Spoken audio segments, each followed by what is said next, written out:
Secretary serves. Good afternoon, all. Now that it is 5 o'clock, the Public Safety and Licensing Committee meeting is now officially in session.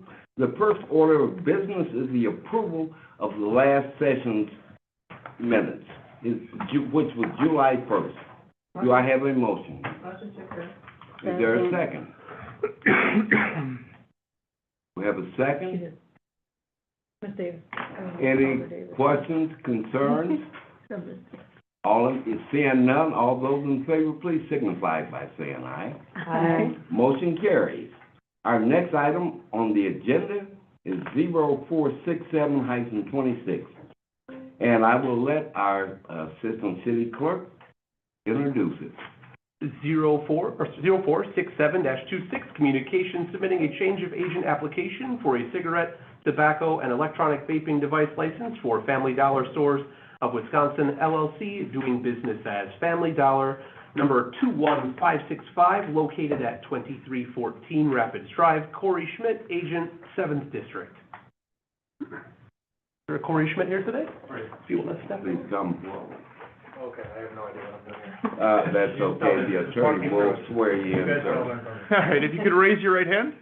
Do you swear or affirm to tell the truth, the whole truth, and nothing but the truth? Yes. Thank you. You can put your hand down, and then if you could state your full name. Corey Christopher Schmidt. All right.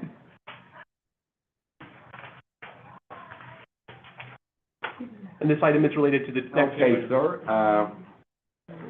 It's simply maybe I shouldn't use the adjective simply, but it's a change in agent. But we would like to know, for you to share what's on your business plan with you, hours of operation, number of employees. Okay. And the purpose of you coming in as a change of agent is to make sure that you understand our expectations, that we understand your needs. In other words, what's best for the community. All right, sounds good. Okay, so I'm the district manager, so I oversee 16 stores in the state of Wisconsin. In this specific location, we have approximately 12 employees, 1 store manager, 3 assistant managers, and like 7 to 8 cashiers. Every person in the store has to go through a tobacco training certification online. We do not have alcohol in this location, so there's no additional licensing there. And before anybody can sell cigarettes, they need to pass the class, go through cashier training, and we monitor, we teach and monitor if they scan the ID into the system, and we ID everybody. So we don't follow the ID 40 or under, we do, everybody needs to be. And so that's how we avoid selling underagers. In my district, we haven't had any underage sales. Okay.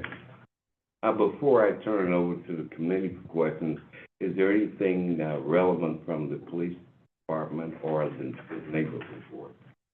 No good neighbors report on this one, but also nothing from the attorney's office. Thank you. Any comments or questions from the audience or the committee? Seeing that it's a cigarette and tobacco, no. Sounds good to me. One thing I will point out, you did an excellent job. First of all, you said you've been doing this 15 years or so, and you understand what's going on from the federal, state level, as well as the local. And it's commendable. I think you're one of the first people to point it out that the training that clerks go through when it comes to processing, authenticating or processing IDs and making sure that they're on the legal side of the law. And I compliment you on that. Seeing no other questions, Alder Weiss. Is there any way we could do all 3 of them? Yes. Sounds good to me. I was hoping someone would make that comment. I can read the other 2 items if you'd like. Please do. Item 0469-26, communication submitting a change of agent application for a cigarette, tobacco, and electronic vaping device license for Family Dollar Stores of Wisconsin, LLC, doing business as Family Dollar, number 25950, located at 3919 Washington Avenue. Corey Schmidt, agent, 13th District. And number 0468-26, communication submitting a change of agent application for a cigarette, tobacco, and electronic vaping device license for Family Dollar Stores of Wisconsin, LLC, doing business as Family Dollar, number 22816, located at 3701 Durand Avenue. Corey Schmidt, agent, 11th District. At this time, we have to do these separately, but at this time, I would ask for a motion on 046726. Motion to approve. Is there a second? Any further questions or discussion? Seeing none, all those in favor, please signify by saying aye. Aye. Opposed? Motion carries. Your first location is approved by this council. Second item, 046726. 6-9, excuse me, it's written wrong on there. It's 6-9, Huh? Oh, my apologies. they're not in the same order, okay. I would ask for a motion on that. Could you Move to clarify approve. which item it is? I heard it. Move to approve 0469-26. Any questions, comments, further concerns? Seeing none, all those in favor, please signify by saying aye. Aye. Opposed? Motion carries. Our last location, please. 0468-26. Motion to approve. Second. Any further questions or discussion? Seeing none, those all in favor, please say aye. Aye. Opposed? Motion carries. Corey, thank you, sir. We appreciate you. Good luck. Do I need to stick around? No, sir. I will point out myself, or the assistant clerk would point out, that it's approved by this committee, on next Tuesday. It goes to the full council, and once approved there, you can contact the clerk's office and get they'll tell you when you actually pick up the license, et cetera, et cetera. And you do not need to appear for that. Okay. If you can, if you would like to, but you do not need to. It's not required. Okay. All right, thank you. Thank you. Next item, please. Item 0585-26, communication, submitting a new application for a Class B retail fermented malt beverage license for Sausage Kitchen, Inc., doing business as Sausage Kitchen, located at 1706 Rapids Drive. Christopher Miller, agent, 7th District. Thank you, for coming, forward, sir. Would the attorney please swear you in? If you could raise your right hand. Do you swear or affirm to tell the truth, the whole truth, and nothing but the truth? Thank you. You can put your hand down, and then if you could state your full name. Christopher Eric Miller. Thank you. Hello, Chris. I understand that you're changing the operating name on the license, Correct. Not the business name. Correct. Please tell us, are there any other changes that you're making to your business? Or are there any questions from, well, tell us if you're making any other changes to No other changes, just changing it from LLC that had the name on to Sausage Kitchen. There was a little clerical error 6 years ago, but we're just fixing it so we can go move forward. Okay. Hours of operation, et cetera, Everything's not the same. changed. Nothing's changed. Okay. And I'll follow the same format. Are there any comments from either the attorney's office or the police department? No good neighbors on this one because it is literally only the operating business organization changing, nothing else about the agent hours changed at all, so nothing from the attorney's office. Okay. I see our good neighbor down there, shaking his head. Any questions or comments from the committee? Okay, seeing none, I would entertain a motion. Is there a second? Second. Any further questions or comments from the committee? Seeing none, all those in favor, please signify by saying aye. Aye. Opposed? Motion carries. And just I'll get in trouble if I don't reiterate that, this is approved here, it goes to the full council, and then the clerk's office can tell you when you pick up your license. And I'm still in Sam's thunder, and it kind of happens all the time, but you can contact them, and find out when you can pick it up. You do not have to appear at next Tuesday's council meeting. Perfect. Thank you, sir. All right, thank you. Thank you. Next item, sir. Item 0587-26, communications, submitting a new application for a Class B retail fermented malt beverage and intoxicating liquor license for Long Story Short, doing business as Uncorked, located at 240 Main Street, Heather Kessler, agent, 1st District. Thank you. You're already here. I can skip that sentence. Could the attorney please swear? If you could raise your right hand. Do you swear or affirm to tell the truth, the whole truth, and nothing but the truth? Yes. Thank you. You can put your hand down, and then if you could state your full name. Heather Elizabeth Kessler. Thank you. Nice name. Okay, I understand that, this is an existing licensed premises that is conditionally surrendering their Class B, license to you. Please tell us what you're going to be doing. And before you, answer the question, would the attorney's office please explain so that everybody understands what that Class B is? Big B, I think it is. Yep. I know it is. So, this, business has applied for a Class B, Big B liquor, license. It would allow for the sale of, traditional liquor, vodka, whiskey, et cetera. It would allow for wine. It would also allow for fermented malt beverages. It does allow for some sale for off-premises consumption pursuant to our ordinances, but the intention for these licenses is to have people consume alcohol on premises, like a bar or a restaurant. Thank you very much. You may continue, please. So Uncorked has been in existence for over 20 years. We are going to be the third owners of Uncorked now. We just want to continue on with the space being a nice cultural community center, selling boutique wines, some craft beers, and again, just focusing on a community space in downtown. In terms of hours of operation, are there any changes there? No. Number of employees, contribution, well, you can answer that first. Currently, there are 2 employees, and we will probably keep that on. I'm currently looking at potentially adding another employee or maybe 2. I'm also the managing director of the Racine Symphony Orchestra, so I'm going to be splitting my time between the 2 businesses.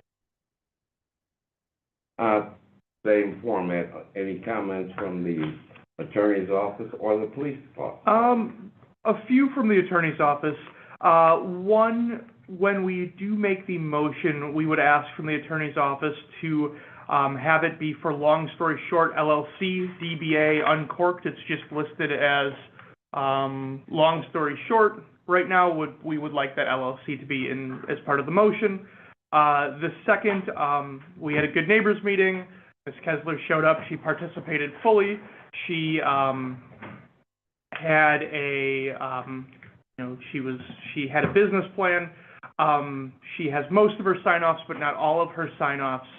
And it only raises slight concerns for the attorney's office and the rest of us who were there, because she doesn't have experience in the alcohol industry, but this is an existing business that has had few contacts with law enforcement and has very few concerns due to the business model.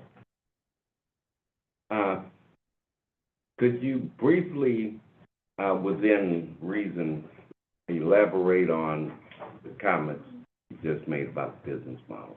Sure. So it's a business model that is for wine and craft beer. It's not designed to have a lot of people in there. It's supposed to be a very small, calm space having community events. It's not a bar that's, at least as what they've described, going to have these big parties until late in the evening. It's more for people to come in, have 1 or 2 glasses of wine, and go on with their day. Thank you. Officer Cruz, any comments? I've got nothing.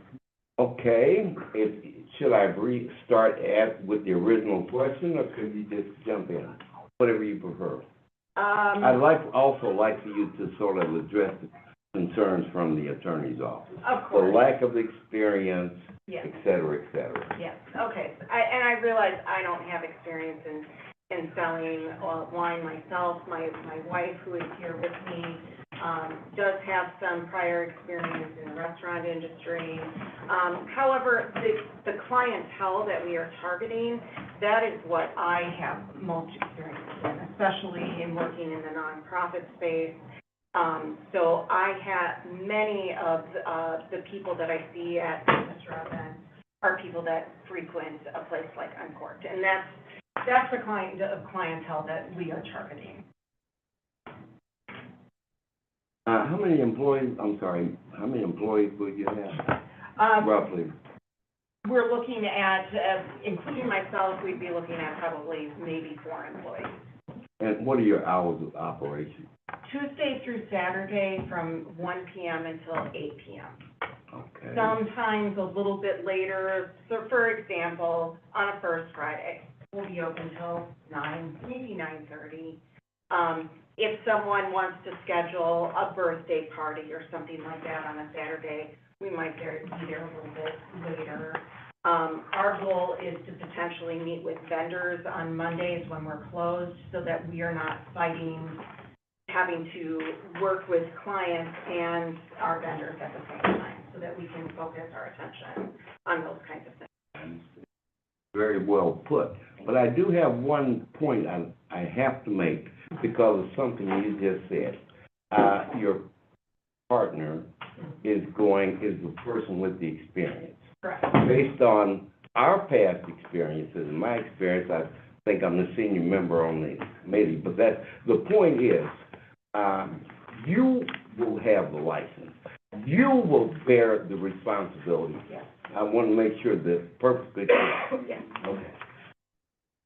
Anything else that you'd like to add? I don't think so, unless anyone else has any questions for me. Any questions? Yes? I have a question. So, I know that the hours are usually earlier, and you said Tuesday through Saturday, 1 PM to 8 roughly. Correct. But then the application says Monday through Sunday, 11 AM to 11 PM, and then midnight on Thursdays, Fridays, and Saturdays. Is that a issue that's very different from, because that's part of the business model, right? And why we're not worried about it? So I can address that. So we often recommend for businesses that do not intend to stay open until, 2 or 2:30 to have slightly longer hours to allow their customers to, finish their drink or finish their meal or things like that. A lot of our restaurants across the city will have hours that, their operating hours might be till midnight, but they are operating until 10 PM so that, their customers can finish up without being rushed out with the traditional last call, turning all the lights on, turning off all the music. So it is something that is very common to have like this to allow that operational flexibility, or when there's later events like First Fridays, as you mentioned. Okay, I just wanted to ask if it's like Yep. 3 or 4 hours different than. Yep. Any other questions from the committee? Yes, Alder Davis. Thank you. Ms. Kessler, you mentioned that, and it's in here about your, lack of experience. Is the previous owner kind of doing a warm handoff so that you're learning a bit from them as you're going on in this endeavor? Yes, Mr. Begonia is actually here with me this evening in support. Yeah, I know. Well, I can see him, but just to ask the question. Yes, and I've been working very closely with him over the course of the past 6 weeks or so, to make sure that I'm learning some of those basics that I know I'm going to need, and to make sure that the operation of the business goes very smoothly. Because both of us want this to continue to be successful. I've been a staple in downtown Racine, and I want to see that continue. I was hoping that, I figured such, but had to ask the question. Thank you. Fair enough. Any other questions from the committee? I was in your shop just recently, like First Friday, so I met you, and Tony was there, so I already knew this was going on, but just, obviously you've taken on to it very well, so we had no problem getting a bottle of wine or champagne or whatever it was, so I gotta say welcome. With all due respect to the Alderman of the district, Alder Frazier, do you have any comments? Heather and I spoke about this, in June. Lots of support. Okay, One more comment. please. With wine, I'm going to request Uh-oh. Remember the ethics side of this now. I had to throw My that pen's in. ready. to do some testing and study, because folks will have questions. That's all. Uh-oh. Like I said, we do have ethics. I gotta say that. But That's all. anyway, good luck to you before I ask for a motion, but I would point out that I've gone in and out of there many times over the years. And as being a former entrepreneur, I understand that you're making a financial investment and that you're taking risk. and I think that you are you know what you're getting into.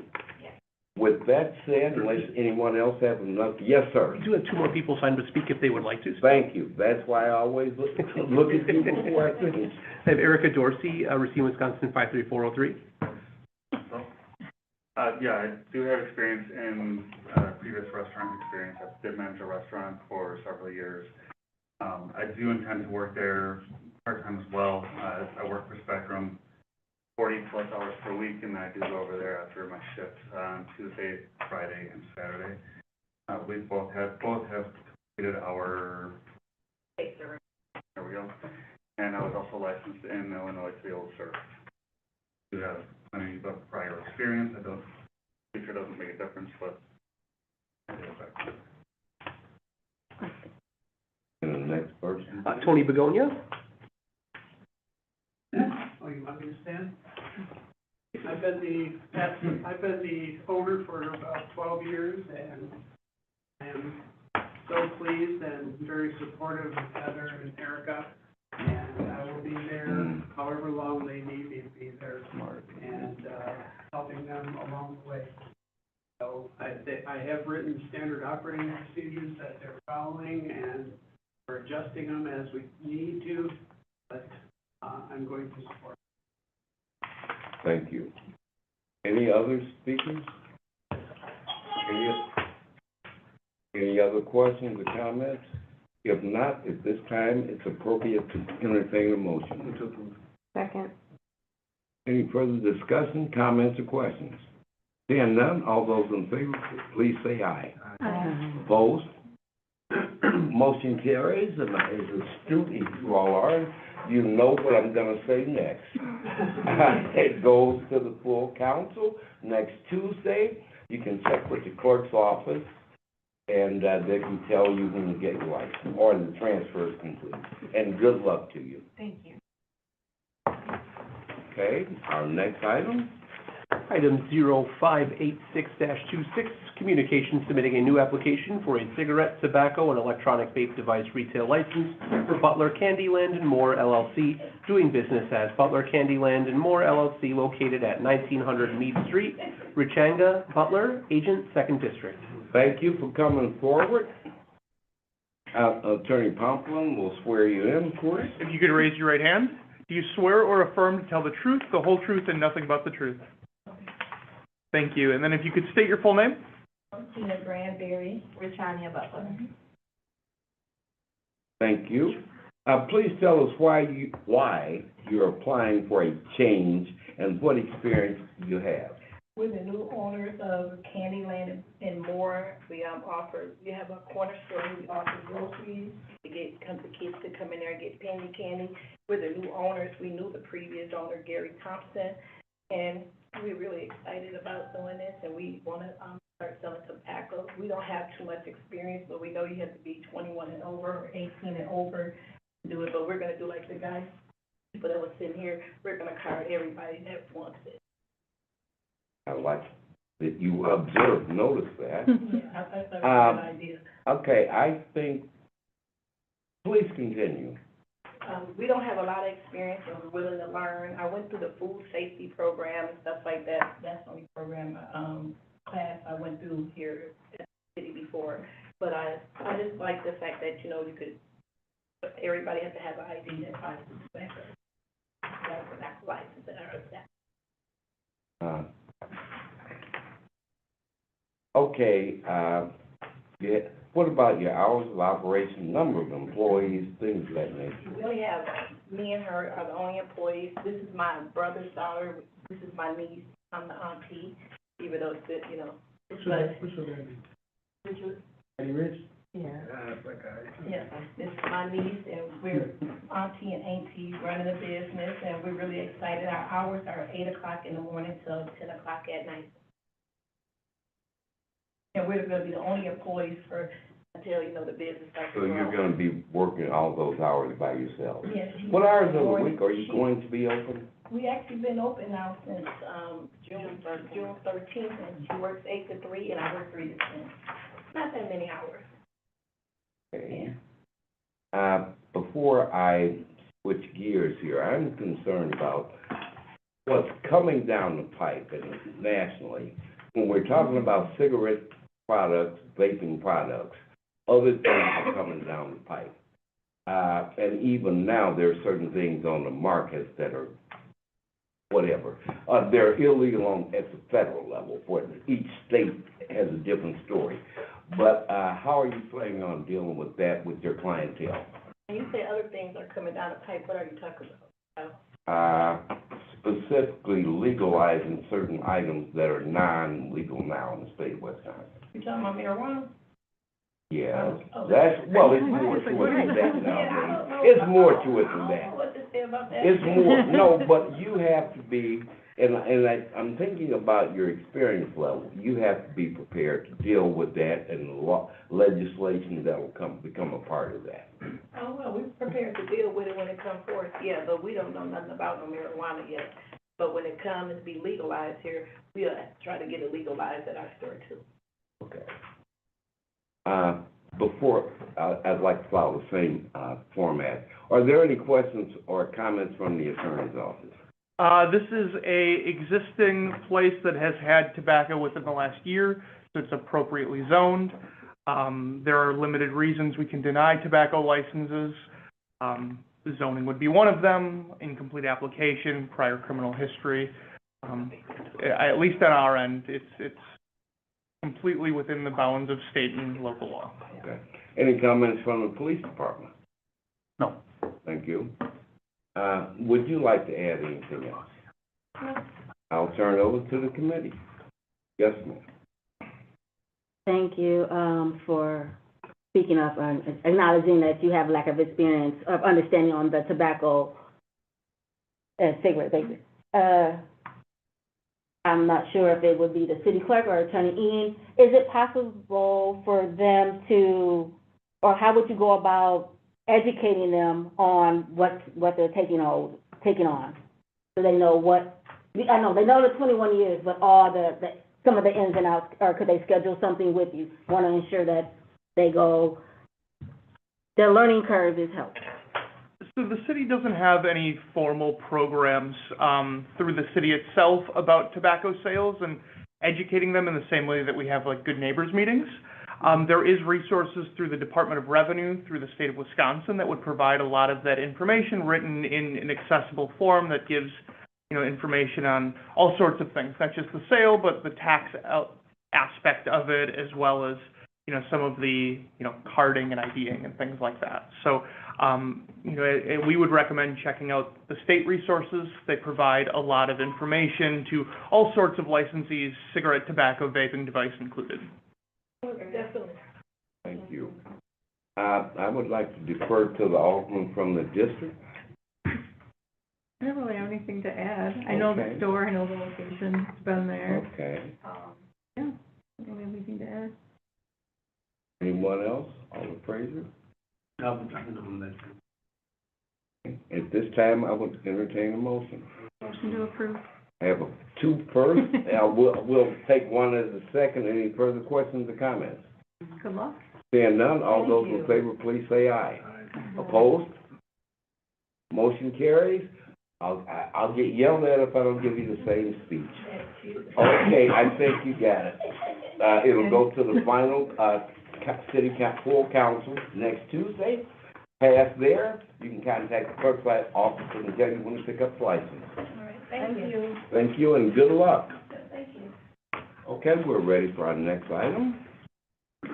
Item 0590-26, communication, submitting a new application for a massage establishment license, massage therapy by Anthony Milcarek.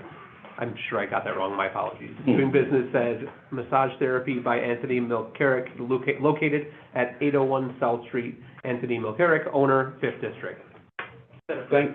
I did?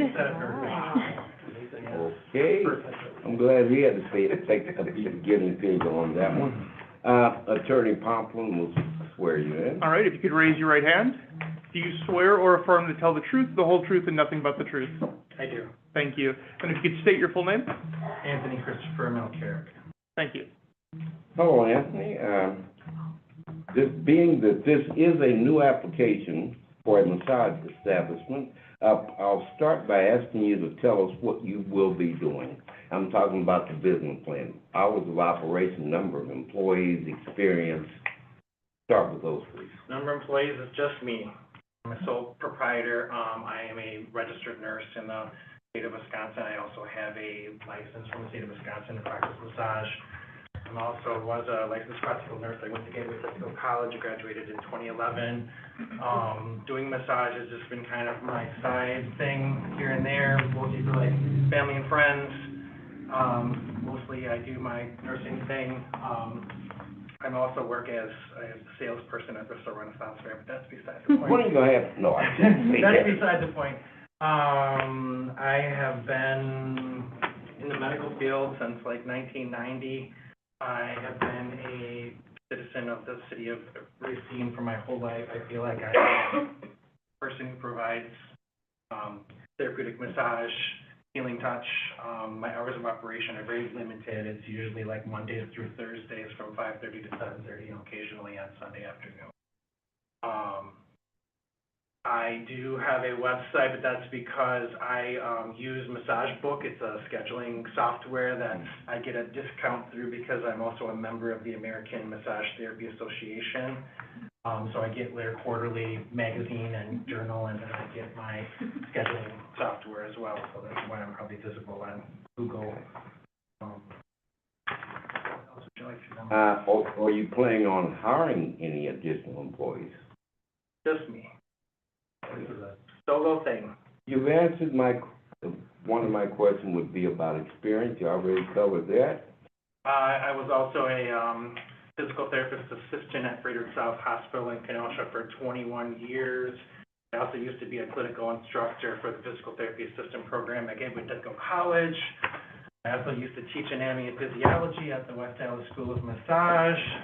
So I really feel like what I bring to the table is an asset for the city of Racine and those looking for healing touch, therapeutic massage experience, exercise instruction, even some education from my nursing background. Thank you. Anything else that you'd like to add? Anything. Okay, well, as the old school would say, that was a mouthful. Attorney and then the police department. As we have done for just over a year now, I sent over the application to the Racine County Sheriff's Office, specifically Investigator Luke Johnson, who has done a lot of our massage license analysis to provide kind of a deeper background check, and he's got some specialized knowledge about, some of the issues that arise in the massage field. I sent him an email early last week. He confirmed he got my email, but said that he would try to get a report to us by today, and he did not do so. So we do not have a report from the Sheriff's Office, but he is currently working on it. Okay. So, could you, sound like you couldn't, but you're up.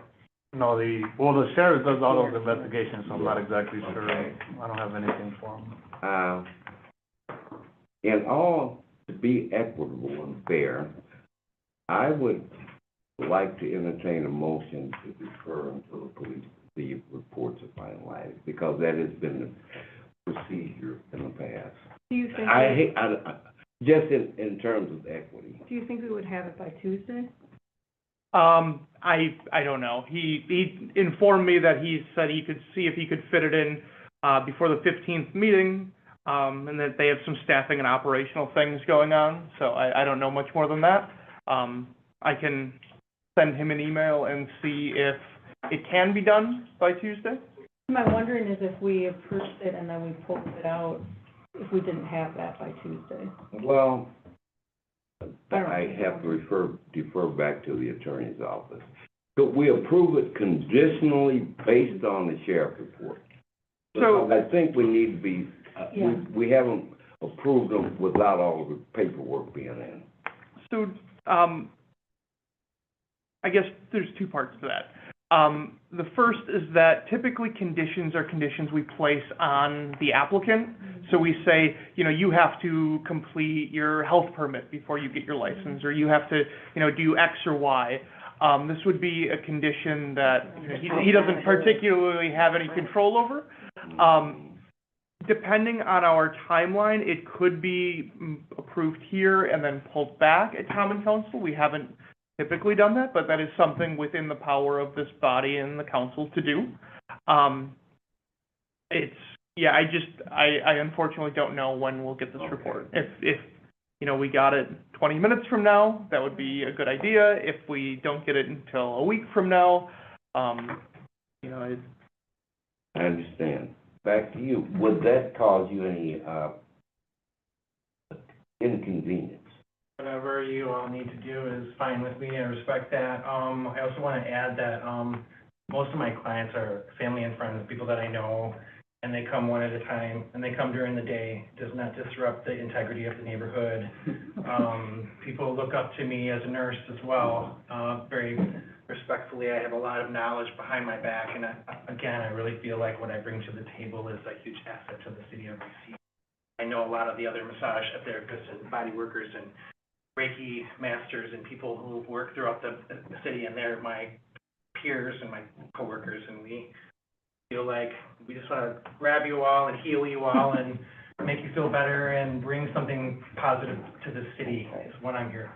Okay, so it won't cause you any undue or exceptional financial issues if it's deferred till we can get the final thing. It is what it is. I mean, whatever you guys need to do, I respect that. Thank you for hearing what I have to say. And again, just to make it perfectly clear, it's normally the process that we have all the paperwork in. As Attorney Pumplin pointed out, normally we have all the bits and pieces, like whether it's the health department, building inspector, and everything. And I just want to make sure we're following the same procedures and process, same little algorithm. So, with that said, can I have a motion to defer till our next meeting? Everything should be done by then. Is there a motion? I'd rather make a motion to approve, and then if it's not, we can just pull it out for separate consideration. Because it's not on him, it's on... Okay, is there a second? Second. Any further discussion? All those in favor, please say aye. Aye. Opposed? So I'm sure you understand what's going on here. Can I say one more thing? Of course. Kendra Hutchinson, am I saying her right? She works here at the city. She was my neighbor for like 12 years, and she can verify the character, my integrity of who I I'm not am. worried about I just wanted you to know. I'm not worried about Yeah, that. I just wanted you to know that, I mean, but, you know, I'm a good guy, and I just want to do my thing and provide something good for the community. I have one operation question. Sure. Are you familiar with myofascial release? Definitely am. Okay, then you know what you're talking about, that's all, okay. Was that a test question? So then would you want to explain to him what happens if it's not in by Tuesday? Yep, so, I'm also stealing Sam's thunder, but, it is, the recommendation will be forwarded on to the full Common Council. Hopefully we can get this report from the Sheriff's Office, and I'll send it to the committee and have it uploaded on Legistar and all the things we normally do. If it's in and it checks out, it'll likely go through on Tuesday, and then you can pick up your license on Wednesday. If it doesn't check out, or if we don't get a report from the officer, it will get pulled out and sent back, and you will be back here on July, I want to get the correct date, on July 29th. Okay. So, you'll hear from us to tell you the outcome. You'll either get a letter saying to come back here, or you'll have a license. Need some paperwork for me, because I have a lot. No. Can I say something else that's unrelated to me? I'm friends with Sherry, the first owners of Uncorked, and she's amazing. And if you guys are going to carry that torch, then rock on. So, all right. Thank you. Thank Thank you. Our next item, please. Item 0608-26, communication submitting an application for a second-hand article dealer license, Eco ACM LLC, located at 2110 South Green Bay Road, Bjorkman E. Hunter, agent, 14th District. I do believe that he is appearing on the virtual today, so if Noemi wants to unmute. How are you doing, everyone? Thank you for allowing me to appear on Zoom.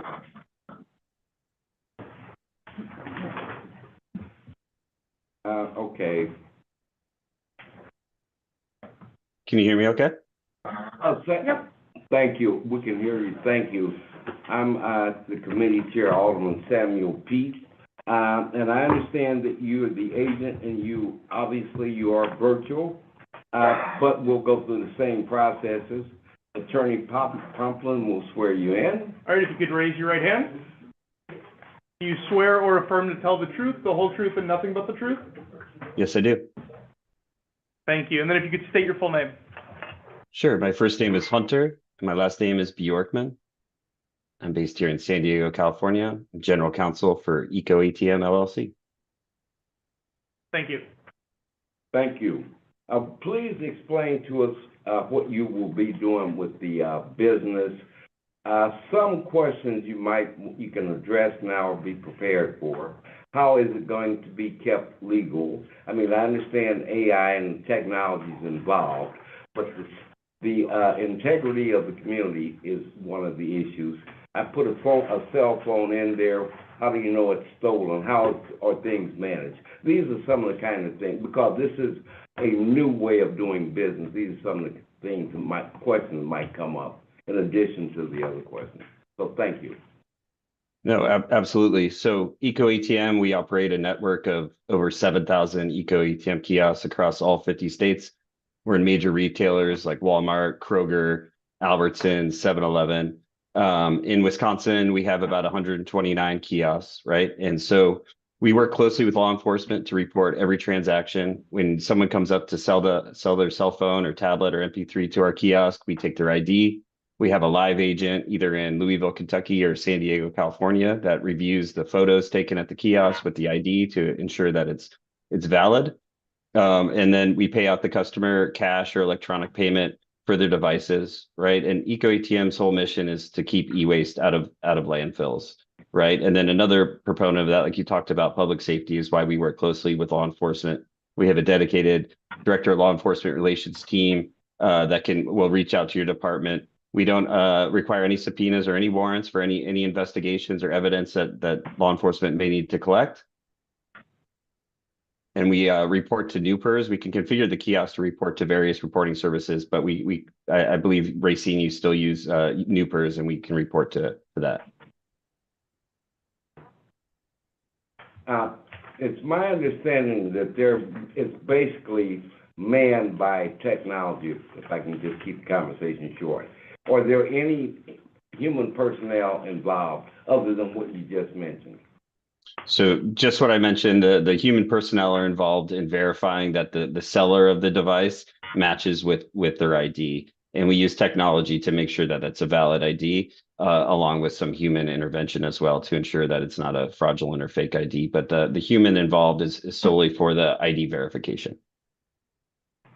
Okay, not to get too technical here, but if I come in and try to sell an iPhone, we know how Apple works and we know how Android works. But do you verify that it's legitimate, the transaction is legitimate on the spot?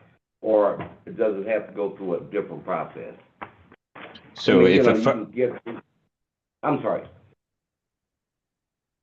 Go. Oh, thank you. So one, we accept devices of any type. So we accept broken phones. We're a true recycler, so we'll take any device. But when you bring your device to our kiosk, you plug it into it, and if it powers on, plugs in, right, we ping it against a couple different databases. One's called Checkman, which pings against the lost stolen database. And so if that hits, we do not purchase the device. But like I said, we report all transactions to law enforcement. We hold all devices for 30 days, and we have a no subpoena, no warrant policy with law enforcement. So if an officer has a device they're looking for and they get a hit through NUPERS or whatever reporting service they're using, we'll send them the transaction report, which will include 3 images of the seller, the device, all that information, and then we send them the device back at no charge to the agency.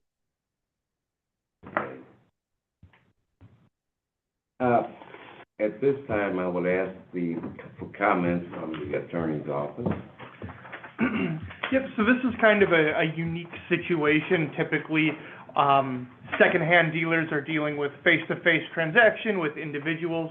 And a lot of our ordinances are kind of geared towards that model, the traditional pawnbroker, pawn shop, secondhand store model of where they're receiving, goods, they have to hold on to them.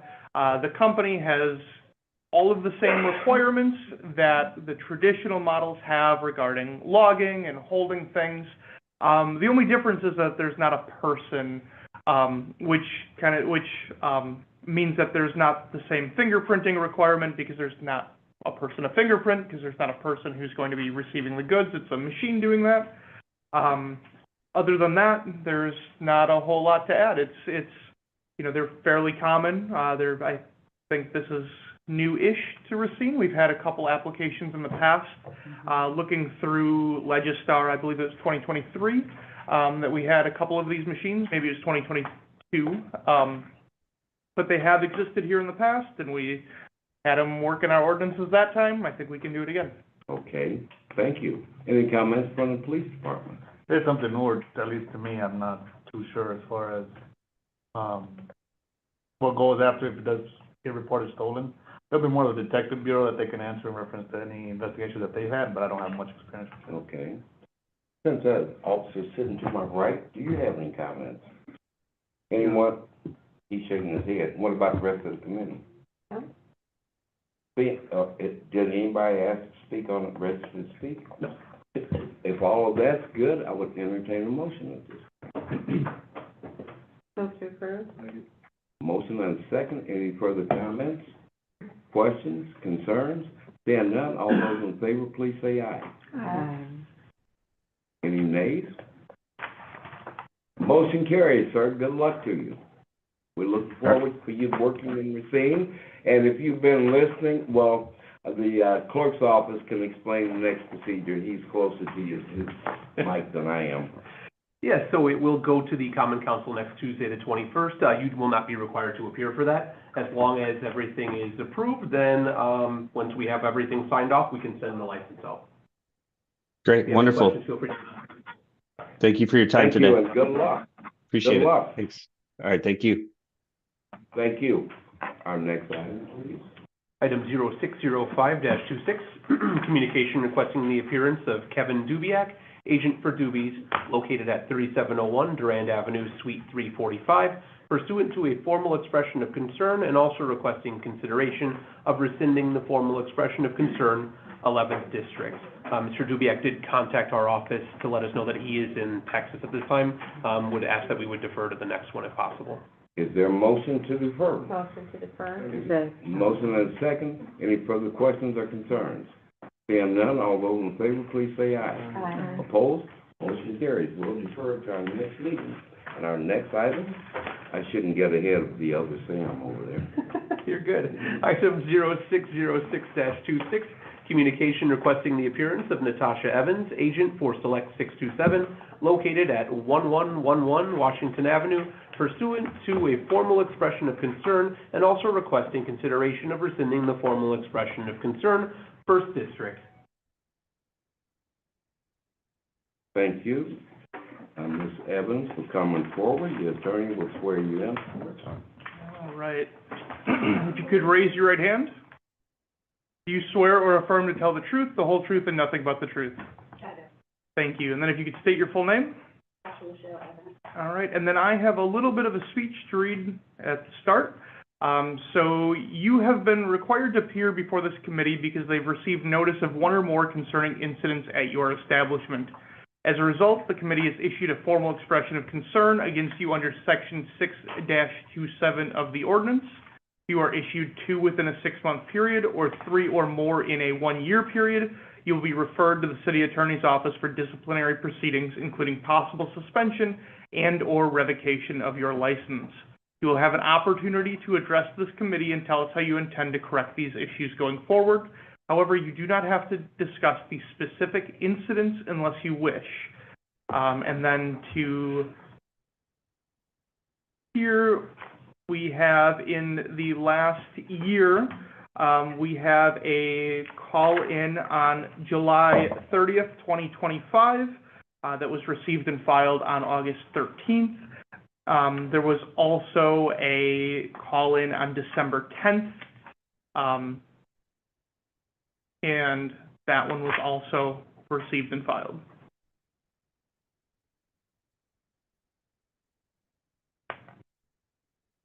Thank you.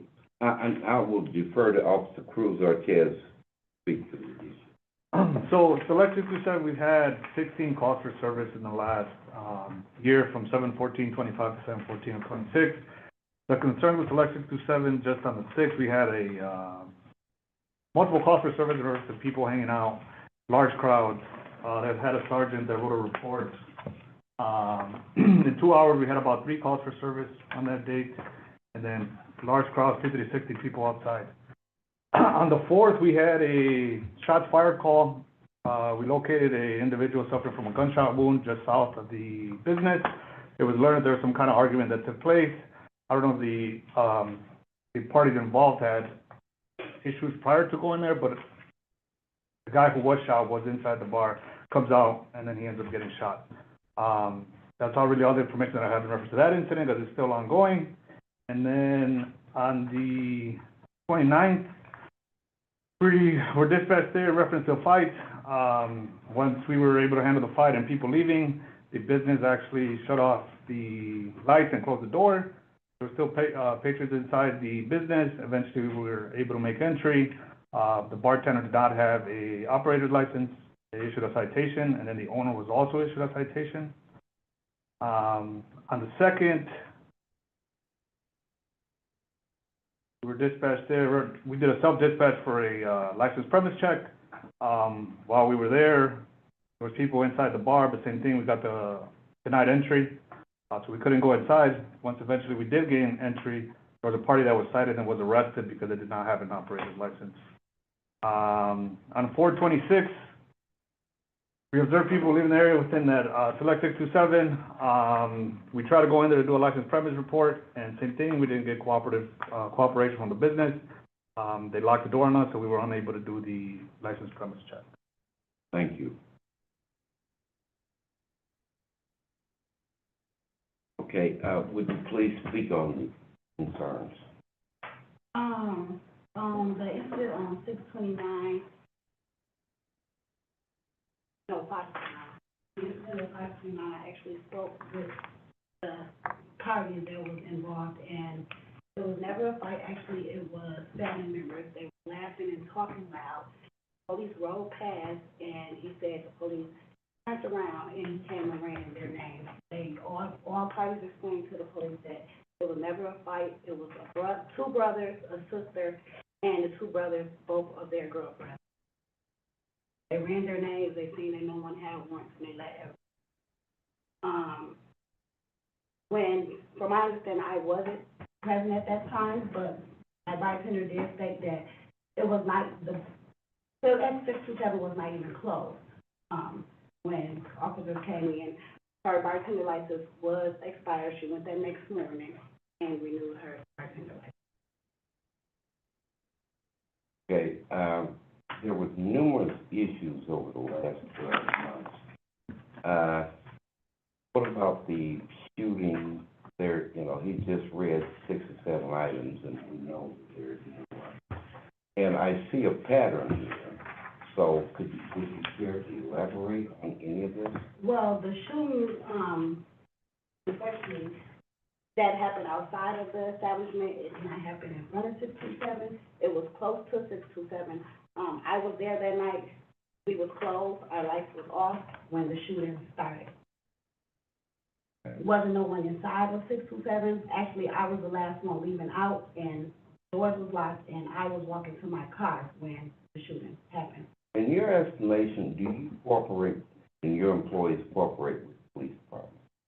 Yes, when I went to the former inspection that I didn't need to attend, when I spoke with my bartender, I was told that there's never been no incorporation. Officers try to come in, they are.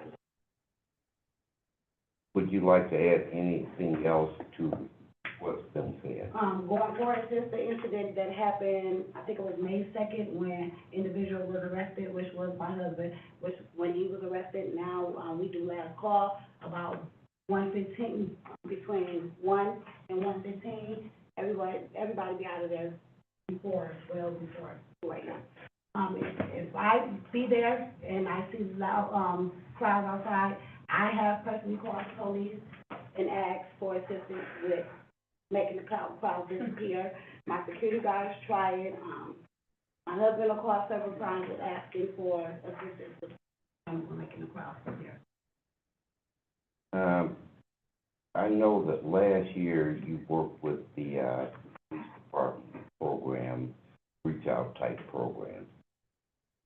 And I'm asking you, was that helpful?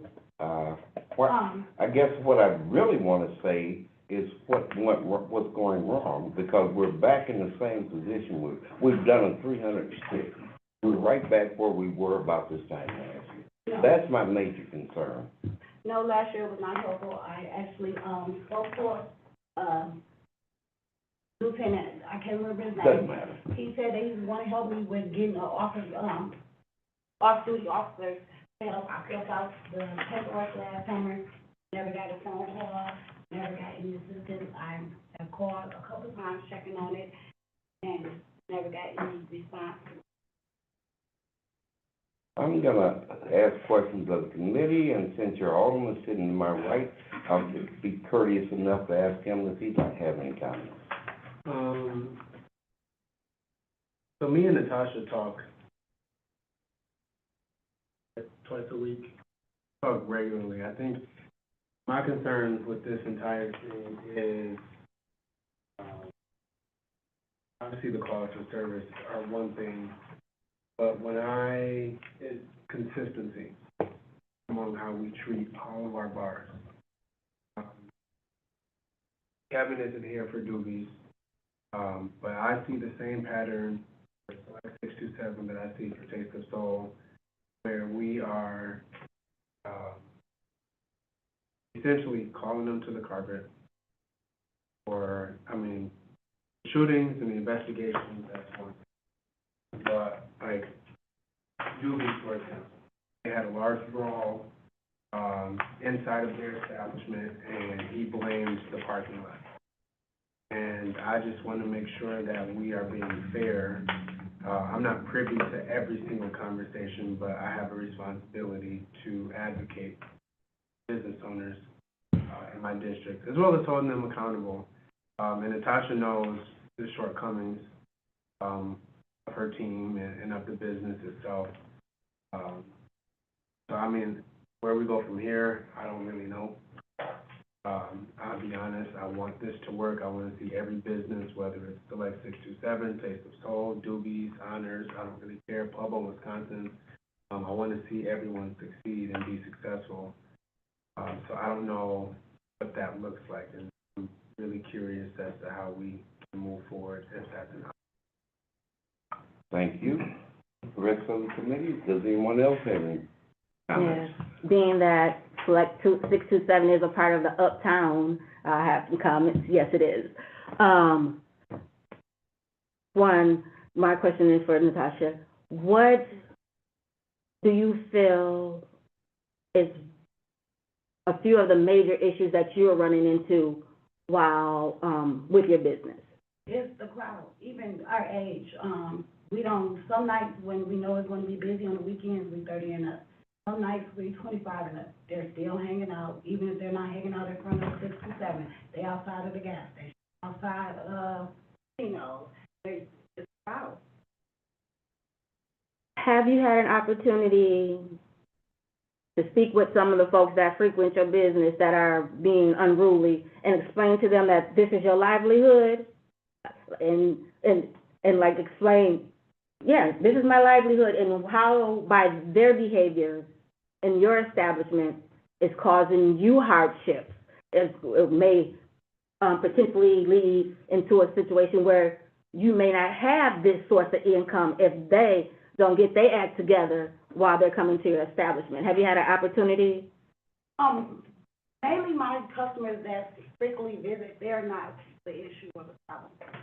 It's ones that are rotating around.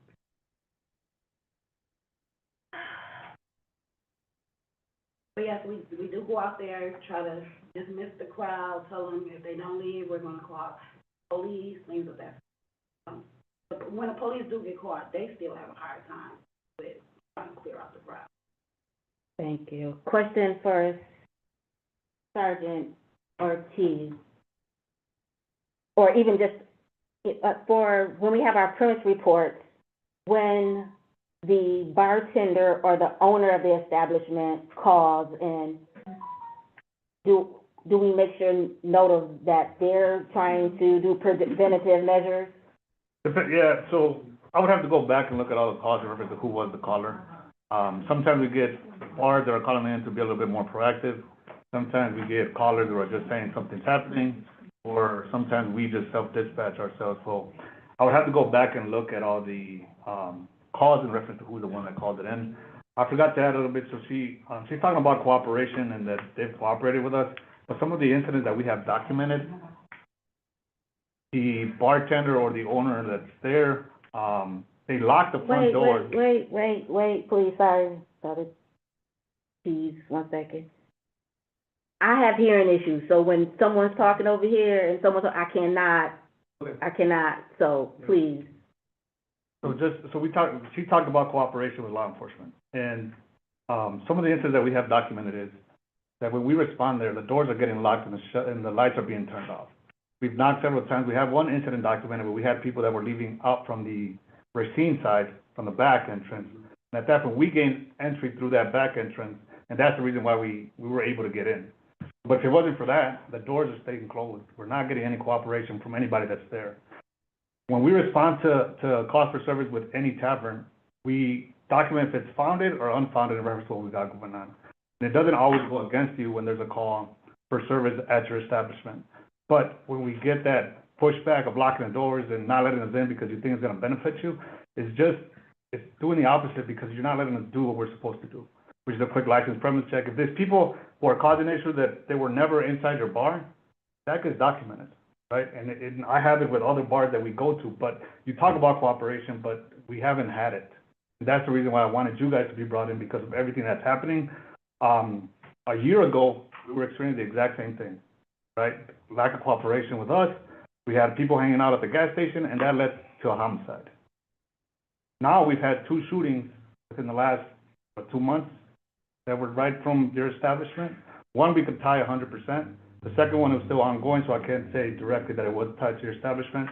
But we had 2 shootings within the last 2 months, right outside your place. Okay, you're saying that you can tie that to my establishment because the individual was inside of my Correct. establishment? So they were patrons from inside your bar. As they came out, that individual ended up being struck. That's what I mean. Okay, but If they had business prior to that, like beef or anything that they had going on, obviously it is what it is. But at the time of the shooting, what brought them there was your establishment. Hold on, I need clarification.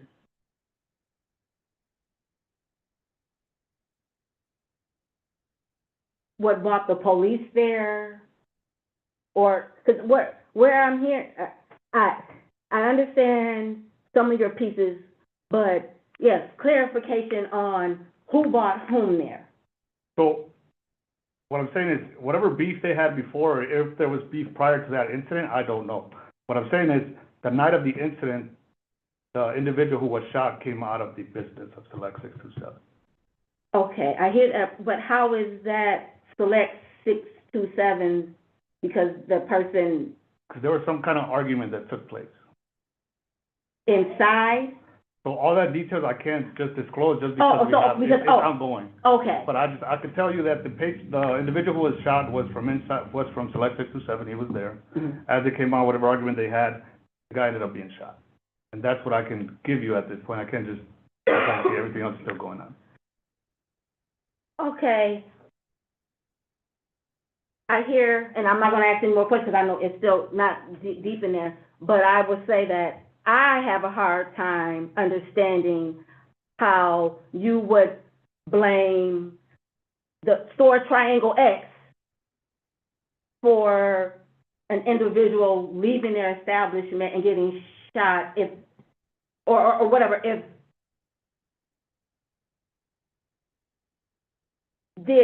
Frango XY was not holding the gun. Some of these connections, and maybe it's because it's in court, I'm having a hard time on putting it on because they were there. So are we going to put this on them if they were at Speedway or if they were at 123 Main Street? Like, how does that work? So for me, it's just reporting reference to the incident as far as how it went Okay. down and what I have. Okay. The decision that you guys make in reference to the license, that's completely up to you guys. I'm just telling you what I have in reference to Lex 627. And I'm just trying to understand it, so it's nothing to you. Certain bars, depending on, some are proactive, some are not, in reference to the altercation that is being said, that was never called in to us. So if something did happen inside, that was never called in to us as a call for service from staff or for anybody inside the tavern. What we did get called to is, hey, somebody shot. That's what we responded. Outside? Yes. Okay. Okay, thank you. My question for Natasha, it's been mentioned that it's been the same for about a year, or there's some change and we're coming back around. In the midst of that, have you released some bartenders and brought on new bartenders and explained the importance of allowing officers in? The bartenders that I had last summer, they're no longer, that's there now. She's new, she's been there probably since the winter time, I'd say probably like October, November. But she's saying, like, I wasn't there, so I can't, she's saying that she's never denied officers to come in. Do you have camera system? Yes, and my camera system also, I've been complaining about that and been trying to. Detectives have taken 2 sets of my camera system due to things that done happened in the neighborhood, and they still have not returned any of them. Okay. I will be finishing with just a suggestion-wise. Maybe you have, grab your staff, all y'all, your bartenders, and break it down to them, open the door, wide open when they come, like break it down what needs to happen so they understand why you're coming in here. And even get to the point of, because you have to come and sit in here, hopefully you don't have to come back, but if so happens, have them come so that they can understand what this looks like. What the procedure and process is if they're not following your rules for your establishment. So I don't know you, but I'm saying just take some lead and use your big chest to let them know this your stuff and they need to follow those rules so that you can secure and take care of your business, have a successful business. I'm done. Any other comments from the committee? So Sam and I have been on this committee since we approved your license. Part of my biggest thing is the lack of cooperation since the very beginning. Whether it's the video footage that we've had problems obtaining, or the bartenders, as stated, that's kind of been going on since the beginning. That's why we've had you called in multiple times since I've sat on this committee. Well, video footage, I would definitely like to be, how can I go about requesting video footage of? I think she's referring to a search warrant that was obtained to actually get the video surveillance 2 years ago or something. for the homicide. It was the call-in on, July 30th, 2025, was regarding a search warrant had to be obtained to get CCTV footage reference, a recent homicide. Okay.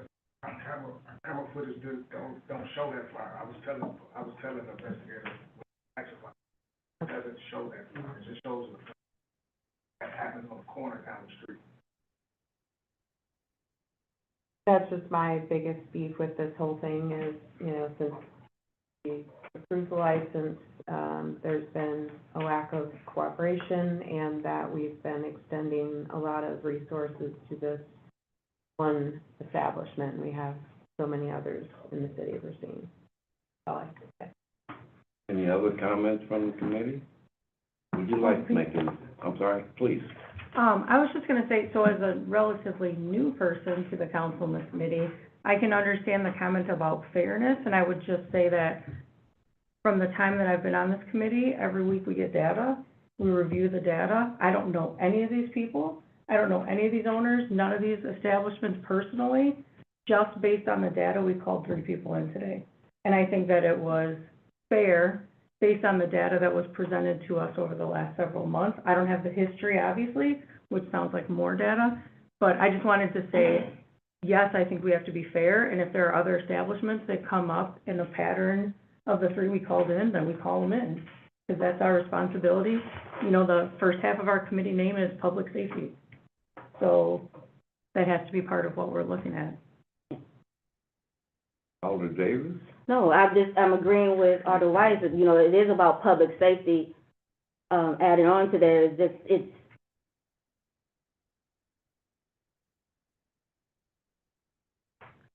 the establishments have a responsibility Yes. as well as the individuals who are frequenting and going to these establishments at some point in time. And it's beyond this committee here, but at some point in time, individuals who wish to go out need to learn to respect folks' establishments and go about the what was that? The golden rules and all that stuff. It's because while we're saying we want to be fair, what's happening is Bob, Sarah, Kate, and whatever keep acting up at all these different establishments, rotating, and the establishments are getting the marks. So it's just, Nyla, tell the folks that are listening, act right when you come out. People have invested their money in these businesses, and in order for you even to have a space to go to, behave. You know, and this is for all of it. This is nothing new with you coming here and with others coming throughout the years. I've watched these committees. City of Racine, act right in the comments. Thank you, Alder Davis. At this time, I would make a motion to receive and file. Get clarification from Ian. Options. Sure. So the options on this item are to receive and file, which would be the committee determining that there was valid reason for the call-in, and it would be upholding the call-in. There is to require the licensee to attend a Good Neighbors meeting. There is to rescind if there was no reason for the call-in, or there is defer. I would be good. And so, given the past year, what does that mean for her? We receive and file. So if we receive and file, this would currently be the third within a 1 year, so it'd be the July 30th, the November 12th, and then this one. It would be referred to my office. I would work with the PD to determine what of these we can prove that would be a violation of ordinance or state law, and that what we think that we would have enough, evidence to present a case. If there was enough evidence to present a case, we then have the option of moving forward with suspension or revocation in front of the Due Process Board. It is not required for my office or the PD to do so if there's not enough evidence. We only want to bring cases that we believe we can actively tie to the business, but it would refer it to our office. Any questions about the instructions or the information? No. No, not a question about the information, but a comment, being that there's one piece that is still out that's maybe connected to like 627, and is that the date of the one that's on the fees? Is that count in the date? All three of these dates are when this committee read the licensed premise report and determined for them to be called in. So my comment is, being that there is a piece for that one where it was the shooting. And we don't really know for sure the details because it's still going out as a case. Are you making a motion?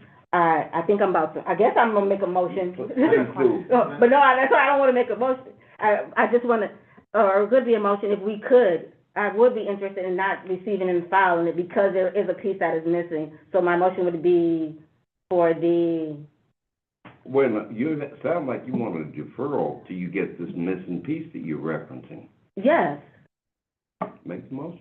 because this, yeah, You can make the motion. I like to make a motion until, with, To defer. to refer into the missing piece. Second. And I still have a question. I have a question Okay, that's waiting go ahead. patiently. So all those dates you listed, does that also include these new ones? Because they have not been called in yet pursuant to this meeting, it does not include those. I believe some of those issues have been talked about during this one. There's been a lot of dates thrown around during this conversation. I might have missed one or two. So it's, I guess, kind of up to the committee. We've not got to that item on the agenda, so there's not been a call-in based on this date. Okay. The July 4th was not included. Nothing in this report would be included in the last calling in. July 4th, I'm the person who makes My question for you, Ian, so when you and the PD, you guys get together, is it, when you say you're determining, what you can actually prove or tie back to 627, are you just using the 3 dates that we called Natasha in, or is it the span of the year, and you guys are? So we look back within a reasonable length of time. There's no statute of limitations for these. Obviously, if it's something from 3 years ago, why have we been, continuing this the whole time? But there's no set end point. So usually around a year, but it can go back further if needed. And then, the Good Neighbors meeting. So is there well, this is sort of to, let's call you Senator, okay. Alder Davis's point about her team. So is that just limited to her as a license holder? Or, and this is just like going forward, more of a general question, where if we refer businesses or bars, license holders to Good Neighbors meetings, is it just exclusive to that license holder to attend? Or can, if they elected, can their team? So that kind of gets into a question of roles in the city. As an attorney for the city, I advise you all and city administration. It's one of those things where the attorney's office is not in the role of advising businesses. We often will have meetings, Good Neighbors meetings, to make sure that that we're setting expectations and we're going over issues that they've had and talking about, some kind of problem-solving things, but to give like some form of informational class to workers would be kind of beyond the scope of what attorneys' offices do statewide for any municipality. But in that meeting, it's more so of a conversation. Yeah, it's a conversation and a discussion, going over, it's sitting down, talking about, kind of the issues, talking about ways that the PD have seen to have these issues be reduced, and kind of things of that nature. Usually they're pretty specific to what the call-in reason is for. If there were ever any call-in reasons for like building code violations, it'd be myself and the building code person. So they're usually bespoke to whatever the reason that the licensee is there. I have questions, but that's for Sergeant Cruz later, once we get to that item. Okay, we have a motion and a second. Any other questions or comments? All in favor, please. A motion to defer. Clarify. Yes, That means we'll be back. please. Defer until, when would it come back? That's a good question. I'm assuming, I shouldn't assume, but the next meeting, would that be ample time? Officer Ortiz, I don't know. Pending on. It's on the case. So this, in reference to cases, this can take a year, this can take 3 months. It And can that's a take great 2 years. question. It all depends what, Gotcha. if it's gonna go through jury trial, if this guy's taking a plea, or, like, depending on what we have. So this can go Okay. from, like I said, a couple months to a couple years. That was a great question. Because that I'll would be have my to concern. go back to you all. You still want to do it that way? It would be my question. You want to change, what do you want to do? It's her, it's her motion. Okay, your move. I mean, they could be waiting for 2 years. So, just, we can vote on it, if it fails, it fails, and then we go into the, that's the only thing we can do. Well, you could change your motion. You could, there's, You could withdraw it. yeah, you could withdraw it. Withdraw it, I'll support it. Okay, I withdraw the motion. I'll support it. There's a motion and a second. Any further discussion? If not, all those in favor, please say aye. No, she chose to withdraw. Withdraw. I know, Yeah. so, but we have, you agree to withdraw it. Yeah, so we need another motion. We need a motion to So, withdraw Alder Davis's motion to defer. So, no, we need to make a new motion. A new So, motion? I'm just gonna throw this out there, either agree or not. I would suggest maybe doing the Good Neighbors meeting, and see where we go from there. I have a motion and a second. Any further discussion? Yes, Yes. good neighbors meeting with inclusion, and it's not to, but inclusion, including the staff so that they can learn. Well, you know what he said. No, but that's, if they, just speaking of what the issues were, because they might not be listening to Natasha on what the issues are. Let someone else break it, what the issues are and what the expectations.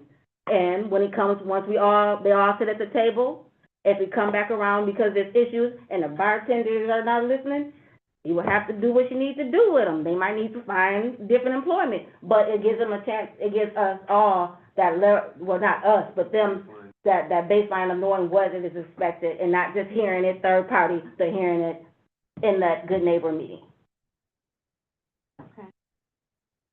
So, you can kind of see the hesitation. So I guess my thing is, like, Alder Davis said, is establishing that baseline that if her team and she brings them can just hear the information. And hopefully with cooperation, team cooperating with RPD, hopefully that can kind of squash, you know, some of these issues that we're having. Because I was running through scenarios in my mind that my job, like, I take my job, my full-time job, very serious, you know, and I back up RPD on calls all the time. But as an alder, you know, I try to, another part of my job is to advocate for our business. Mm-hmm. And that's all I'm trying to do. And so I hope with this opportunity, you and your team can come together and we can, like, end this whole thing between the city and the perception of 627. That's ultimately what we're trying to fix, is a perception problem. And it's not just exclusive to 627. The city has a perception problem, especially in my district, because that's what I deal with most of the time. And so I hope that, you know, this works out for your favor. So, as we can vote. Yes. I wouldn't block it, but I can understand the hesitation, because in some ways, as the owner, it is your job to make sure your staff is doing their job. Like, at my school, somebody's not gonna come in and say, Allison, your teachers are doing X, Y, and Z. Well, they're not listening to you, so let's bring all your teachers in and we'll talk to them for you. Like, that's my job as the leader, right, is to make sure the people, and like I said, I wouldn't block that idea to bring them into the Good Neighbors meeting, but I would also say that's part of your responsibility as the leader to make sure your staff, or get rid of them and get new people. But that's, Right. see, this is where I would disagree from Excuse me. my piece in the I leadership. think we're No, getting, no, you no, gotta what I'm keep saying, it I germane. block I it. think, I wouldn't block it, because, but- no, I'm not. but we have a we're- motion. We are, but hold on, because I want to explain my piece first. I understand that when you're in leadership, but there's also a time when leaders do bring in trainers and folks to come in. Right. Point So, very well right. taken, So, but I really that's where we're think at. that we need, Right. okay, Totally. think we're getting off track here. Okay, we have the motion and we have a second. Any further discussion? All in favor, please say aye. Aye. Opposed? Motion carries. I'll let the clerk's office explain what happened, what we're doing here. So should I let Attorney Thompson? Yes. Here, I have a card for you. This will go before the full council on Tuesday. If the council, approves the determination, please give me a call on Wednesday and we can work out some dates for you, Sergeant Cruz and, your staff and myself to have a meeting about expectations and rules and things like that. Okay, thank you. Next item, please. Item 0607-26, communication requesting the appearance of Rebecca McCray, agent for Taste of Soul, located at 501 6th Street, pursuant to a formal expression of concern, and also requesting consideration of rescinding the formal expression of concern, First District. Thank you, Ms. McCray, for coming forward. Attorney Conklin will swear you in. All right, if you could raise your right hand. Do you swear or affirm to tell the truth, the whole truth, and nothing but the truth? Thank you. Then if you could state your full name. Rebecca McCray. Then I have a little speech to give you. So you've been required to appear before this committee because they have received notice of one or more concerning incidents at your establishment. As a result, the committee has issued a formal expression of concern against you under Section 6-27 of the ordinance. You are issued 2 within a 6-month period or 3 or more in a 1-year period. You'll be referred to the city attorney's office for disciplinary proceedings, including possible suspension and or revocation of your license. You will have an opportunity to address this committee and tell them how you intend to correct the issues going forward. However, you do not have to discuss the specific incidents unless you wish. And then for background, the last time, or I should say within the last year, Taste of Soul has had one call-in that was on July 9th. It was received and filed by this committee on July 30th. That was related to lacking an operator's license, playing music too loud. Thank you. I would invite Sergeant Ortiz to speak on the issue. So Taste of Soul, the dates are the same, 7/14/25 to 7/14/26. They've had 44 calls for service. Most of their calls are pertaining to large crowds hanging outside the establishment and some noise violations, a couple fights here and there. The bar, with those 44 calls, the bar has called PD 13 times. The other callers, 17, came from just a random citizen, and then the officers have self-initiated 10 of those calls. So, the big concern with Taste of Soul is the people. As far as their staff and cooperation from them, they're always cooperative. We go inside, they give us the license. We have no issues with licenses or anything like that. That is just the people and that are hanging out on the street. Thank you. Would you care to help us out here? Tell us Sure. what you're doing to prevent you having to come back here. Yeah. So I would say, yeah, it is, the crowd outside. I have, I did talk to, all the administrators a few months back. Someone was coming because I did know that it's gonna get busier. It's nice out. People are gonna wanna hang outside as well. And we did have a conversation. I also do talk to, Officer Emily Trade, who is, our relationship is new, maybe 2 or 3 months old, and maybe once a month we talk roughly. So I would say, when those calls come through, they are generally, of course, Fridays and Saturdays. I am there every Friday and Saturday night, always. They do come for me. I have them on my phone, everything, but they do come for me when the large crowds are outside. When I talk to Emily, I'm calling for safety reasons because, of course, large crowds, what can happen? Fights, shootings, things of that nature. So I feel like I'm doing the right thing, by calling, and like Officer Cruz has said, that I have never not let the police in. I've always been cooperative. Things that they've needed, not even related to me, I've, always been cooperative with them. Sometimes I'll close maybe 30 minutes early or so, to kind of get that crowd on sooner because it can take a long time. I do feel like there are a couple neighbors that just, I'm going on my 6th year, they just keep calling. unfortunately, they just don't want to bar there probably, are what a lot of those calls are from. I would say, you know, on 613, I called, I mean, it's in my phone, people hanging outside the bar. You know, it's earlier, it's, you know, I don't want to shut down honestly at like 1 o'clock, and you know, there's other customers who are enjoying themselves, having a good time, like that's not, you know, their fault that, okay, I have to close at 1 o'clock or I have to close at 1:30. I mean, obviously something serious, yes, I have, and I will, of course. And then like on 620, there was a large crowd outside. I called as well. It's documented in my phone.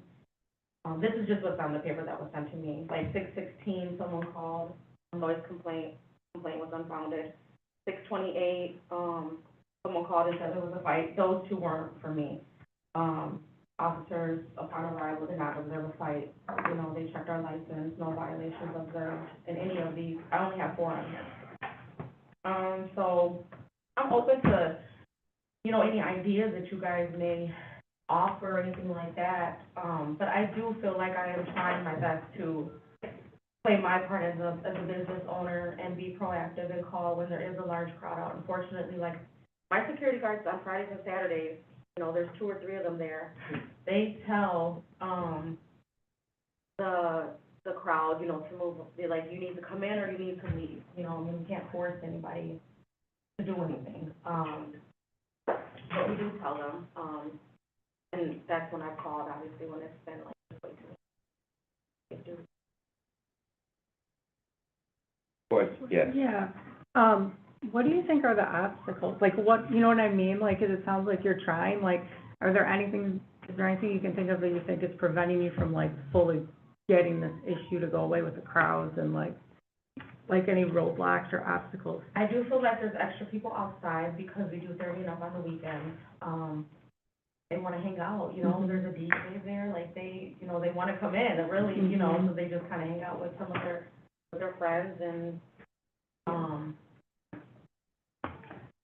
I don't know, like, specific, like, maybe obstacles. I mean, like I mentioned, I am open to, like, ideas or maybe, like, you know, I'm never against anything to try to make things better.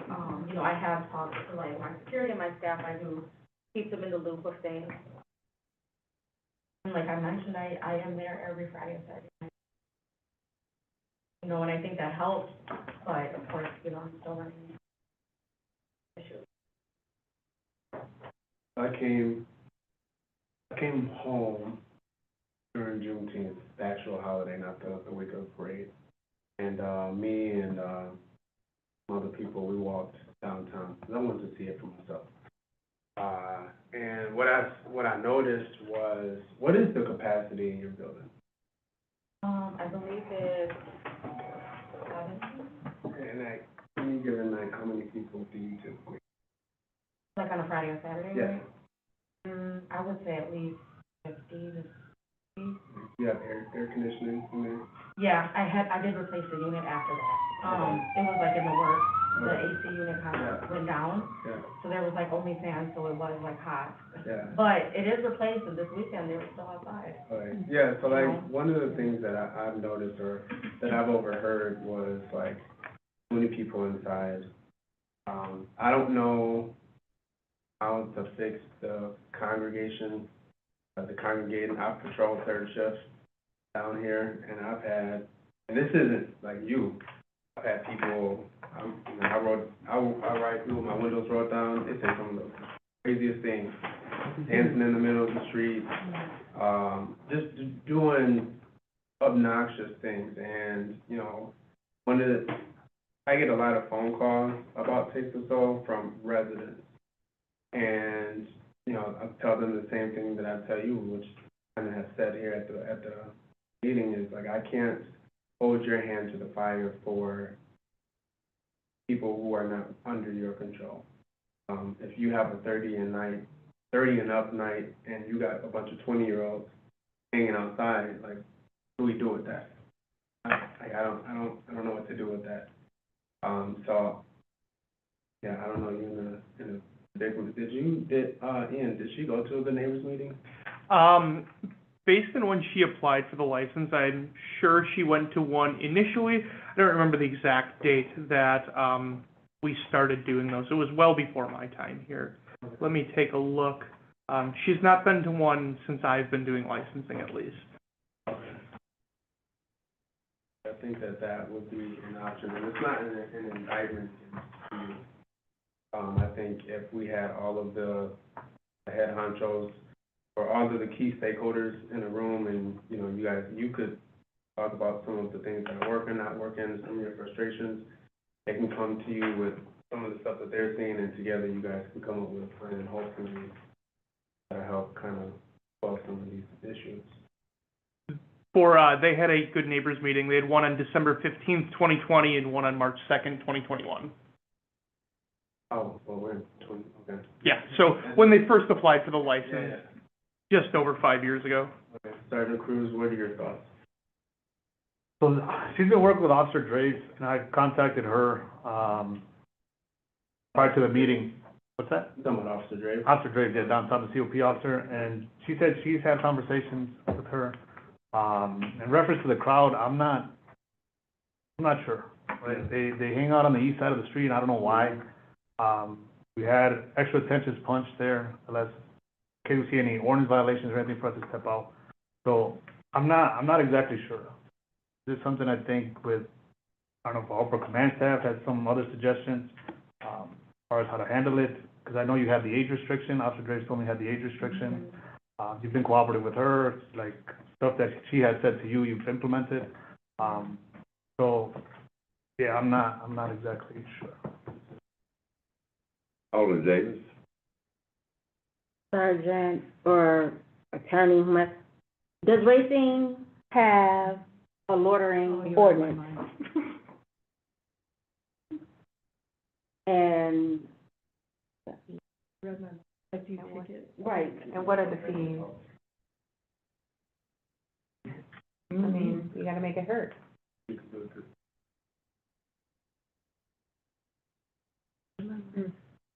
So I'm not involved typically in the prosecution of ordinance violations. I'm taking a quick read through our statutes. I don't know if Sergeant Cruz has ever cited someone for it. He could maybe. I know they get difficult because of signage. I know we gotta have some kind of signage, and it has to be like blocking, like it has to be for like emergency vehicles can't pass through, or some kind of safety for that individual to get around, based on what I've read on it. I haven't cited anyone personally for loitering.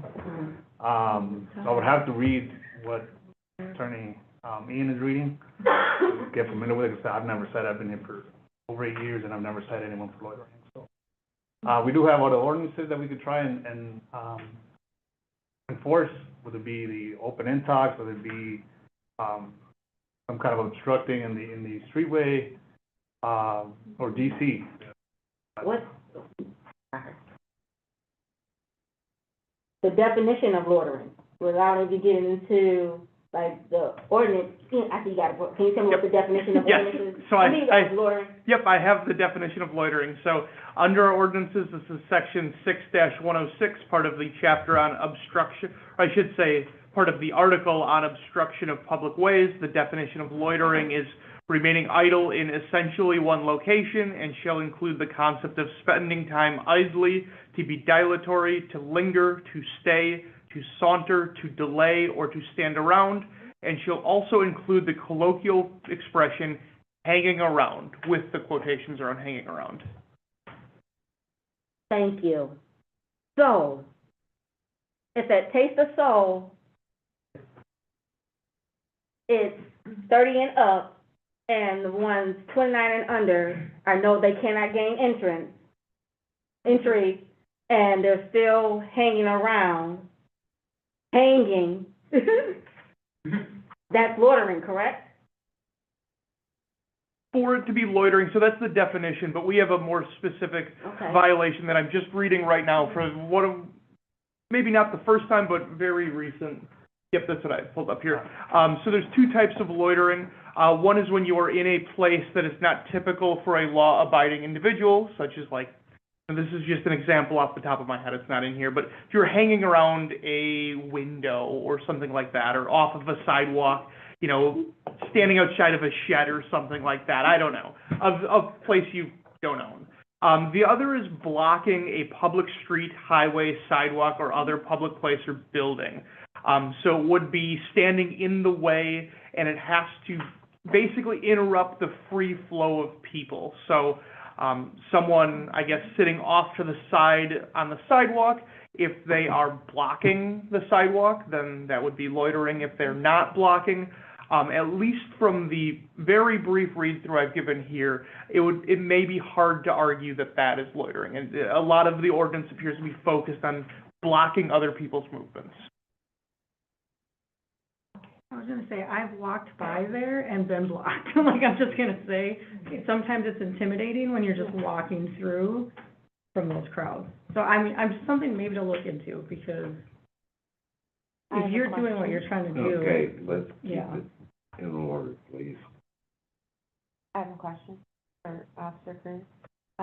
So has anyone told you that you cannot issue tickets for loitering? So, my understanding of like, because this, the section that Attorney just read, it's not loitering. It's like something more specific, like you mentioned, was probably in blocking.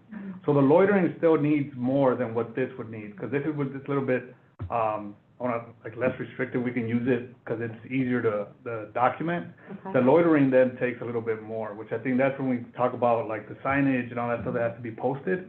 But I'll have to read on it, so don't quote me on the loitering part. I have to read on exactly what it says. But So we need signage, I believe okay. that the loitering tells us that we need a signage posted. Can you report back to us at the next meeting, about that? Or I'll just put it in communication and we can call it done. If there are no more questions or comments, I would entertain a motion at this point. That's a motion for Good Neighbors? Yeah, that was a note. Was that a motion? We never, No, I never made the motion. no, I just want I'm to on top of things. So I guess my only thing with that is if we kind of, if she's already communicating with Officer Drapes, who's the COP for downtown, and we're kind of already like, I don't want to say exhausting all of our options, I don't know the benefit of a Good Neighbors meeting right now. Can you share the additional pieces of the Good Neighbors meeting, or does it sound like she's doing all those things? So it would be something typically myself and Sergeant Cruz will talk beforehand and see what we can think of that other businesses have used based on both the law and his prior experiences. I don't know off the top of my head. That's usually something we have to, after this week, take a second and think about what was discussed and what to go over. Sergeant Cruz, do you think it'd be beneficial right now? I think so. I would like to speak a little bit more with Officer Drapes, and then maybe Upper Command staff, see if they have any suggestions to represent what. More specific. Motion to refer to neighbors meeting. Second. Have first, second, any further discussion?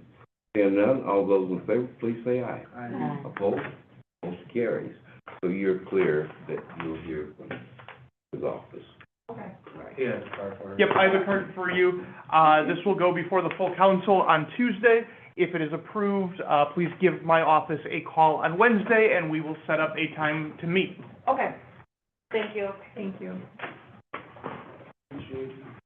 Item 0591-26, communications, submitting a list of liquor licenses which have applied for renewal late or have not submitted renewal paperwork for intoxicating liquor and fermented malt beverages for the 2026-2027 year. There are two separate lists in this item. The first is for late renewals. I would invite the clerk to speak first on any late renewals. Thank you. So we have the following licenses that have applied well after the deadline, but they have completed the application and paid the late fees. It's going to be up to the committee to decide if they would like to do the license renewal as approved, denied, or deferred to ask the applicant to attend the meeting. Those are two for those late renewals. First one is the Forge Tavern located at 3001 Douglas Avenue. The second is the Red Inn Harbor Walk located at 223 Gaslight Circle. And I do believe that both of those agents are here today with us. Would the committee like to hear from either of the people?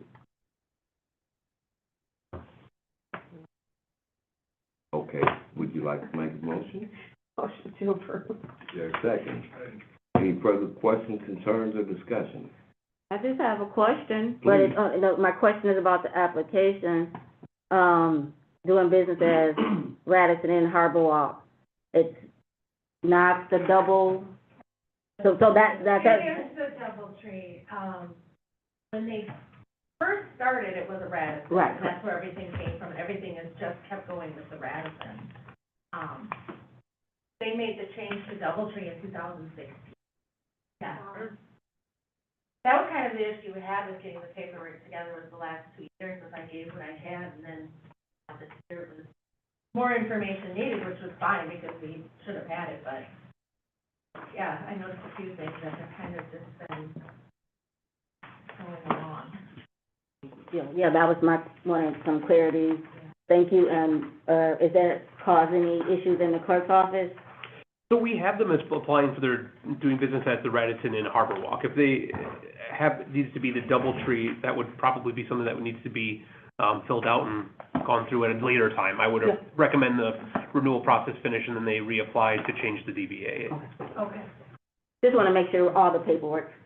Right. Is there any requirement that the DB has to be changed or in a certain period of time? Not a certain period of time. When they're in the renewal process to move forward with the renewal, it has to match what the previous license was. Changes need to come outside of that renewal period, that's all. Okay, you guys are good with that. Okay. Okay. And someone I'll be able to connect with who can get me the Yes. next steps and how we get that The changed. gentleman in front of Okay, you. I didn't want to assume The it clerk. was mail me and put it on you, okay. Yeah, he's gonna give you his card, looks like. Perfect, that makes life a lot easier. Okay, I believe we had a motion and a second, no further discussion. All in favor, please say aye. Aye. Opposed? Motion carries. So you're clear and you know what the process is, you've heard it for over an hour. Tuesday, don't have to be here, and then I will talk. There you go. Wow, you're hired.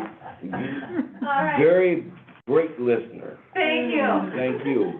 It was great to hang out with you guys until the end. You guys had the opportunity to be last. It was actually really good to hear, because being on the north side on Douglas, I don't have that issue with people hanging around outside. We have a really good community in the area, it's a really good neighborhood bar, but I feel terrible for the bars downtown, because Main Street is just crazy, and the people, they congregate. As a business owner, you cannot help that, and they just need more help from the community, and we need to tell people to move along, just move along and leave them alone, because you're right, it's your livelihood. And these patrons just want to mess it up, because just like some renters, it's not theirs, they don't care, they're gonna mess it up and leave, and nobody's gonna do anything about it. You're And exactly so just right. more of us get the word out, people move her along, because we need the businesses here, they gotta stay here, not shut down. Thank you for investing in the community and coming up with Yes. solutions. We appreciate you staying in the community, it's good for the economy.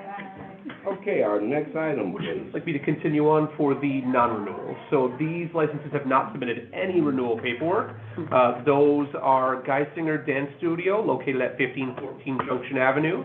The Red Lion Tavern, located at 1200 North Wisconsin Street. That's half, but, the Main Project and Cafe, located at 1014 State Street. Buffalo Wild Wings, which I do understand is out of business, if I'm not mistaken, located at 5880 Durand Avenue. River Run Restaurant, again, if I understand, is out of business, 3616 Northwestern Avenue. 20 Grand Lux, located at 1307 Douglas Avenue. La Esquina, located at 2005 Taylor Avenue. And finally, Water's Edge Hotel, located at 3700 Northwestern Avenue. These are all licenses that have not submitted their renewal paperwork as of the 2026-2027. Any questions from the committee? Being none, I would entertain a motion. So if we, in receiving and file, what does that do? So this would have the clerk's office give, I think they send a letter saying that your license is going to be non-renewed because you've not filled out the paperwork. They have a certain period of time in which to request a hearing before the due process board to effectively show why they didn't do it. And then after that, all these licenses get freed up for new businesses that will be here for new applications. Is there a motion to receive and file? Second. Any have further questions, objections, concerns? Seeing none, all those in favor, please say aye. Aye. Opposed? Motion carries. Our next item? Item 0588, the communication for the licenses premise report. Thank you, Alder Ortiz. I'm sorry, Officer Ortiz, you're up. Freudian slip there. Sergeant Ortiz. I stand to be We went corrected. from Alderman to Who's Sergeant. Ortiz? I think that's a deep. Oh, It's high second. thank you. Sorry. So just a few incidents. Sleepy's Lounge, we have dispatch there in reference to an assault report. We took the report. Once we went inside, the bartender didn't have an operator's license, so the tavern was closed for the night. Select 627, said we had the shots fired where the party was, suffering from a gunshot wound. Some kind of argument that took place, and I said that ended up being shot. Taste of Soul, we had 50 to 60 people that were hanging outside the bar. Due to the call volume reference that night, that was the 4th of July night, we weren't able to respond. By the time we got there, then it was solved. We talked about July 6th with Select 627, we had the 3 calls for service within those 2 hours with multiple people just hanging out all over the area. And then on the 12th, we had Brick House, who we were dispatched there in reference to civil trouble. Their Class B license wasn't posted, it was expired. And then the tavern was also shut down for the night because the license wasn't posted or anything like that. But those are the highlights, I guess, for this report. At this point, unless there are any questions, concerns, I have a question. please. Sorry. So, I don't know if you can answer this, but do we know probably can't, shooting reports at 627, do we know if that person, I'll just get with you offline. I ask you as a cop. Okay. Move to approve. Second. Any further questions, discussion, or concerns? Seeing none, all those in favor, please say aye. Aye. Opposed? Motion carries. We're ready for our next item. Item 0589-26, communication requesting any consideration, any formal expression of concern, or other actions pursuant to the police report. Sergeant Ortiz, would you like to speak on this? At No. least I got it right this time. Just like we mentioned, we discussed it with Select 627 and Taste of Soul. The other two, they're not frequent flyers. Sleepy's Lounge, we haven't really had much with them. They just, that night that we went there, they didn't have the operator's license. And Brick House, same thing. I don't know what's going on with their license. Maybe they just didn't get the right paperwork just updated. But like I said, both of them were just closed for the night. Other than that, we really haven't had any issues with them. Okay. Are there any other establishments on the report that the committee would like to call in for a formal expression of concern? Okay, then in that case, I'm looking for a motion.